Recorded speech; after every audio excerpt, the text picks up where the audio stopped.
नमस्कार, good morning, सुप्रभात। देखिए, आज है 6 दिसंबर का दिन और आज की वीडियो में टोटल 10 मोस्ट इम्पोर्टेंट प्रश्नों पे हम चर्चा करेंगे। देखिए, आज के सभी प्रश्न बहुत ही सिलेक्टिव हैं और आने वाली परीक्षा के लिए मोस्ट इम्पोर्टेंट है, तो शुरू से लास्ट तक वीडियो बने रहिए।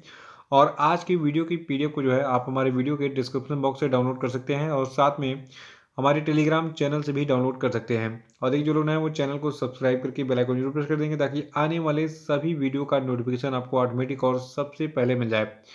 और देखिए, वीडियो को लाइक और शेयर भी कर दीजिएगा। देखिए, आज का हमारा पहला प्रश्न है कि वर्ल्ड सॉइल डे यानी कि विश्व मृदा दिवस को हम कब मनाते हैं।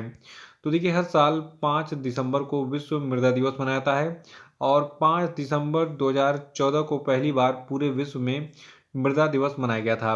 तो याद रखिएगा, विश्व मृदा दिवस पहली बार 5 दिसंबर 2014 को मनाया गया था और ये हर साल हम 5 दिसंबर को मनाते हैं। अगला है कि अंतर्राष्ट्रीय बैंक दिवस कब मनाया जाता है। तो देखिए, अंतर्राष्ट्रीय बैंक दिवस यानी कि इंटरनेशनल बैंकिंग डे को मनाते हैं 4 दिसंबर को। ठीक है। देखिए, संयुक्त राष्ट्र महासभा ने साल 2019 में 4 दिसंबर को बैंकों के अंतर्राष्ट्रीय दिवस के रूप में नामित किया था और ये 2020 में पहली बार मनाया गया था। तो घोषणा हुई 2019 में और 2020 में पहली बार मनाया गया पूरी दुनिया में अंतर्राष्ट्रीय बैंक दिवस 4 दिसंबर को। और अगला है कि भारतीय नौसेना दिवस कब मनाया जाता है। तो देखिए, हर साल हम 4 दिसंबर को ही भारतीय नौसेना दिवस मनाते हैं। देखिए, भारतीय नौसेना की भूमिका और उपलब्धियों को स्वीकार करने के लिए प्रतिवर्ष 4 दिसंबर को नौसेना दिवस मनाया जाता है। और ये दिन 1971 में भारत पाकिस्तान युद्ध के दौरान पाकिस्तान के खिलाफ ऑपरेशन टाइडेंट ट्राइडेंट के लॉन्च की याद दिलाता है और भारतीय नौसेना के बारे में जनता में जागरूकता पैदा करता है। तो इसीलिए हम 4 दिसंबर को हर साल क्या मनाते हैं, भारतीय नौसेना दिवस। और देखिए, भारतीय नौसेना में बहुत बड़ा चेंज हुआ है जो कि आपके एग्जाम के लिए इंपॉर्टेंट है। तो चेंज क्या हुआ उसको हम प्रश्न के माध्यम से देखेंगे। देखिए, प्रश्न हमारा है कि हाल ही में किसने भारतीय नौसेना के नए झंडे और इंडियन नेवी क्रेस्ट के लिए नए डिजाइन को मंजूरी दी।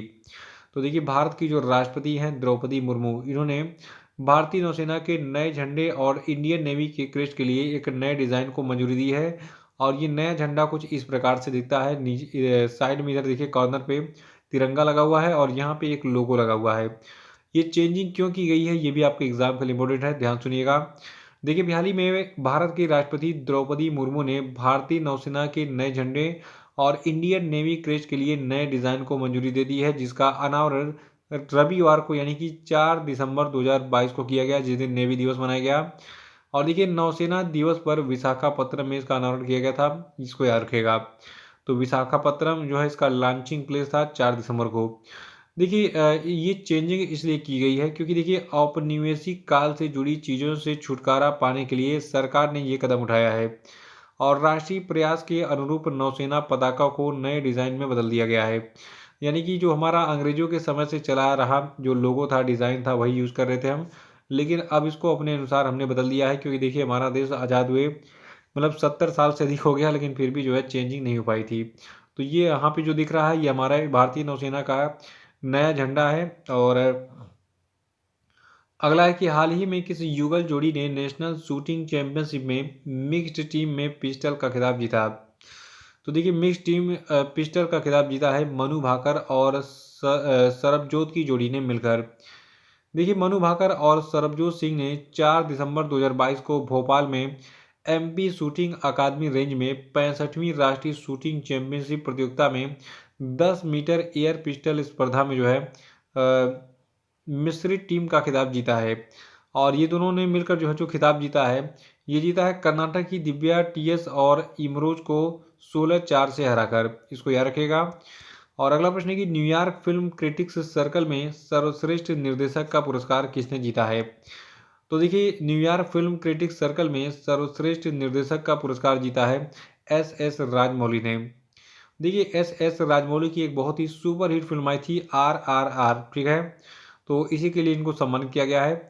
देखिए, फिल्म निर्देशक एस एस राजमौली ने 2 दिसंबर 2022 को न्यूयॉर्क फिल्म क्रिटिक्स सर्कल में RRR के लिए सर्वश्रेष्ठ निर्देशक का पुरस्कार जीता है। देखिए, राजमौली के प्रतिद्वंदियों में डैरोन एरोन फस्की और जीना प्रिंस ब्लीथवुड और सारा पोली शामिल थे। तो इन सभी को मात देते हुए एस एस राजमौली को दिया गया सर्वश्रेष्ठ निर्देशक का पुरस्कार न्यूयॉर्क फिल्म क्रिटिक्स सर्कल में। देखिए आरआरआर फिल्म जो है ये काफ़ी चर्चा में थी। इसको राष्ट्रीय और अंतर्राष्ट्रीय स्तर पर जबरदस्त प्रतिक्रिया मिली थी। इस फिल्म ने दुनिया भर में लगभग 1200 करोड़ रुपए का कारोबार किया था और विभिन्न पुरस्कार प्राप्त किए थे। तो आरआरआर फिल्म के जो निर्देशक हैं जिनका नाम है एस राजमौली, इनको न्यूयॉर्क फिल्म क्रिटिक्स सर्कल में सर्वश्रेष्ठ निर्देशक का पुरस्कार मिला है, याद रखिएगा। और अगला है कि निम्नलिखित में से किस राज्य में 5 दिसंबर 2022 को पराक्रम दिवस मनाया गया। तो देखिए राजस्थान में 5 दिसंबर 2022 को पराक्रम दिवस मनाया गया। अभी कमेंट बॉक्स में आपको बताना है कि राजस्थान के मुख्यमंत्री कौन है और राजस्थान के राज्यपाल कौन हैं और राजस्थान के किस शहर को पिंक सिटी यानी गुलाबी शहर कहते हैं और राजस्थान के किस शहर को जो है झीलों का शहर कहते हैं। ये सभी आंसर बताइए, झीलों का शहर किसको कहते हैं, क्योंकि एग्जाम में भी रिसेंटली पूछा गया था। तब तक मैं आपको डिटेल बताता हूँ। देखिए पराक्रम दिवस राजस्थान में 5 दिसंबर 2022 को जैसलमेर सैन्य स्टेशन और लोंगेवाला युद्ध स्मारक में मनाया गया और ये दिन जो है 1971 में युद्ध के दौरान लोंगेवाला युद्ध में भारत की जीत की 51वीं वर्षगांठ के रूप में मनाया जाता है। तो इसको नोट कर लीजिएगा। अगला प्रश्न है कि भारत की अध्यक्षता में पहली G20 शेरपा बैठक किस शहर में आयोजित की गई। तो देखिए हाल ही में उदयपुर में G20 शेरपा बैठक जो है आयोजित की गई भारत की अध्यक्षता में और 4 दिवसीय इस बैठक की अध्यक्षता कौन कर रहे हैं, भारतीय शेरपा अमिताभ कांत। और देखिए इस बैठक में यूरोपीय संघ और विशेष आमंत्रित 9 देशों सहित 19 देशों के प्रतिनिधियों ने हाल ही में भाग लिया। देखिए G20 शेरपा बैठक झीलों के शहर उदयपुर को एक अंतर्राष्ट्रीय पर्यटन स्थल के रूप में पेश करने में भी मदद करेगी। तो झीलों का शहर किसको कहते हैं, उदयपुर को कहते हैं। यहाँ पे देखिए प्रश्न में ही आपको इसका जवाब मिल गया।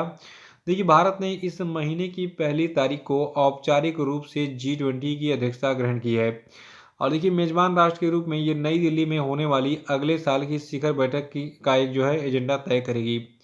देखिए अभी हाल ही में पेट के एग्जाम में पूछा गया था कि झीलों का शहर किसको कहते हैं, तो बहुत सारे बच्चे कंफ्यूजन में आ गए थे। तो उदयपुर को कहते हैं, नोट कर लीजिएगा। और अगला है कि ग्लोबल एविएशन सेफ्टी रैंकिंग में भारत का स्थान क्या है। तो देखिए भारत जो है ये ग्लोबल एविएशन सेफ्टी रैंकिंग में 48वें स्थान पर है और देखिए भारत जो है ये एक खास बात और है, पहले जो है भारत की रैंकिंग बहुत ही खराब हुआ करती थी। 4 साल पहले भारत 102वें स्थान पर था इस ग्लोबल एविएशन सेफ्टी रैंकिंग में। और देखिए प्रमुख सुरक्षा उपायों के प्रभावी कार्यान्वयन के मामले में भी जो है ये 85.49% तक सुधरा है। देखिए अंतर्राष्ट्रीय नागरिक उड्डयन संगठन जो आपका है इसके द्वारा हाल ही में वैश्विक विमानन सुरक्षा रैंकिंग जारी की गई है जिसमें भारत अपने उच्चतम स्थान 48वें स्थान पर पहुंच गया है, यानी कि भारत इससे पहले कभी भी इतनी अच्छी रैंकिंग पर नहीं था। तो वर्तमान में भारत 48वें स्थान पर है और 4 साल पहले 102वें स्थान पर था। और देखिए इस सूची में चीन 49वें स्थान पर है और इस रैंकिंग में कुल 187 देश शामिल हैं, यानी कि 187 देशों की रैंकिंग में भारत 48वें स्थान पर है ग्लोबल एविएशन सेफ्टी रैंकिंग में। देखिए भारत और जॉर्जिया ये दोनों जो है संयुक्त रूप से 85.49% अंक के साथ में 48वें स्थान पर है, यानी कि जो 48वां स्थान है ये दो देशों को मिला है, भारत को और जॉर्जिया को मिला है। दोनों की जो है दोनों को कितना अंक मिला है, दोनों को 85.49% अंक मिला है और इतने अंकों के साथ 48वें स्थान पर हैं भारत और जॉर्जिया। देखिए ये जो रैंकिंग जारी की जाती है ये अंतर्राष्ट्रीय नागरिक उड्डयन संगठन के द्वारा जारी की जाती है जिसका मुख्यालय मॉन्ट्रियल कनाडा में है और इसकी स्थापना 7 दिसंबर 1944 को की गई थी। इसके अध्यक्ष हैं सल्वाटोर सिया चिटानो और महासचिव इसके हैं जुआन कार्लोस सालाजार गोमेज। और 10वां प्रश्न की हाल ही में किस बैंक को bankers of the year award दिया गया। तो देखिए हाल ही में केनरा बैंक को दिया गया है bankers of the year award. और देखिए हाल ही में केनरा बैंक को लंदन में आयोजित ग्लोबल बैंकिंग समिट में भारत सेगमेंट के लिए bankers bank of the year award 2022 प्रदान किया गया है। और देखिए जो आपका ये समिट था ये समिट जो है ये 29 नवंबर से 1 दिसंबर तक आयोजित किया गया था। और देखिए जो ये ग्लोबल बैंकिंग समिट तारीख है तो ये समिट जो है जो कि 29 नवंबर से 1 दिसंबर तक आयोजित किया गया था। यहाँ पर केनरा बैंक के एमडी और सीईओ जिनका नाम है LB प्रभाकर, इन्होंने जो है आयोजकों से पुरस्कार प्राप्त किया। ठीक है, यहाँ पे ये सीईओ जी दिख रहे हैं जिनका नाम है LB प्रभाकर, ये केनरा बैंक के सीईओ हैं। तो केनरा बैंक को बैंकर्स ऑफ द ईयर का पुरस्कार मिला है, याद रखिएगा। कहाँ पर मिला है ये अवार्ड? ये मिला है अवार्ड ग्लोबल बैंकिंग समिट में, जो कि लंदन में आयोजित किया गया था। और देखिए केनरा बैंक के बारे में बता दूं कि केनरा बैंक का मुख्यालय बेंगलुरु में है और इसके संस्थापक अम्मेम्बल सुब्बा राव पई हैं और इसकी स्थापना 1 जुलाई 1906 को की गई थी। तो ये थे आपके आज के ताबड़तोड़ धमाकेदार प्रश्न। कम समय में आपने बहुत अच्छी जानकारी हासिल कर ली। और देखिए समय बचा के पढ़ाई पढ़ाई किया कीजिए। मतलब एक ऐसा प्रैक्टिस आपके पास होना चाहिए कि आप 1 घंटे में कम से कम 300 प्रश्न 400 प्रश्न पढ़ सकें, ठीक है। ये कैपेसिटी डेवलप कीजिए ताकि आप जल्दी जल्दी रिवीजन कर सकें। देखिए अब हम बात करेंगे आज के क्वेश्चन आंसर पे। इससे पहले बता दूं जिन लोगों ने मंथली करंट अफेयर नहीं देखा है उसका पार्ट 1 पार्ट 2 दोनों अपलोड कर दिया मैंने नवंबर महीने का, उसको देख लीजिए। और जल्द ही मैं ईयरली करंट अफेयर का वीडियो भी लाने वाला हूं और जिसमें आपके 3500 प्रश्न आपके होंगे, ठीक है। इस बार मैं पीडीएफ भी बनाऊंगा और वीडियो भी बनाऊंगा। पीडीएफ में आपको 3500 प्रश्न तो मिलेंगे ही और वीडियो में भी आपको 3500 प्रश्नों का मैं सीरीज दूंगा, तो उसको आप देख लीजिएगा। लेकिन अभी मंथली देखते रहिए। देखिए पहला प्रश्न आपके लिए कि अभी हाल ही में किस किताब को कमला देवी चट्टोपाध्याय NIF बुक प्राइज 2022 का विजेता चुना गया, बताइए। और कितने लोग चाहते हैं कि मैं ईयरली करंट अफेयर का यानी कि जो वार्षिकांक होता है उसका वीडियो बनाऊं? कमेंट बॉक्स में बताइए। अगर अच्छे कमेंट आएंगे, मतलब संख्या अधिक रहेगी, तो मैं वीडियो जल्द से जल्द अपलोड करने की कोशिश करूंगा। दूसरा प्रश्न आपका है कि हाल ही में भारत ने किस देश के साथ इंटेलिजेंट ट्रांसपोर्ट सिस्टम के लिए economic development corporation fund loan समझौते पर हस्ताक्षर किया, बताइए। और दूसरा प्रश्न आपके लिए कि हाल ही में खबरों में रहा वासेनार अरेंजमेंट किस क्षेत्र से जुड़ा है, बताइए। नहीं पता तो कल का वीडियो देख के रिवाइज कर डालिएगा। और चौथा प्रश्न आपके लिए कि हाल ही में किस संस्था ने state of global water resources 2021 report जारी किया, बताइए। पांचवा की किस राज्य ने अपने सकल राज्य घरेलू उत्पाद को दोगुना करने के लक्ष्य को प्राप्त करने के लिए प्रबंधन परामर्शदाता मैकिन्से को काम पर रखा है, बताइए। और अब हम बात करेंगे कल के पूछे गए सभी क्वेश्चन के सही उत्तरों को। देखिए 3 दिसंबर को विश्व विकलांग दिवस मनाया जाता है और अभी हाल ही में सौराष्ट्र ने महाराष्ट्र को हराकर 5 विकेट से विजय हजारे ट्रॉफी जीत ली है। और देखिए अभी हाल ही में राजीव लक्ष्मण करिंदर को जो है राष्ट्रीय सांख्यिकी आयोग का अध्यक्ष नामित किया गया है। और देखिए अभी हाल ही में संजय कुमार को स्कूल शिक्षा और साक्षरता विभाग का सचिव नियुक्त किया गया है।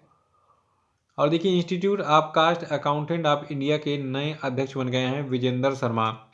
तो इसी के साथ आज का वीडियो समाप्त होता है। जय हिंद।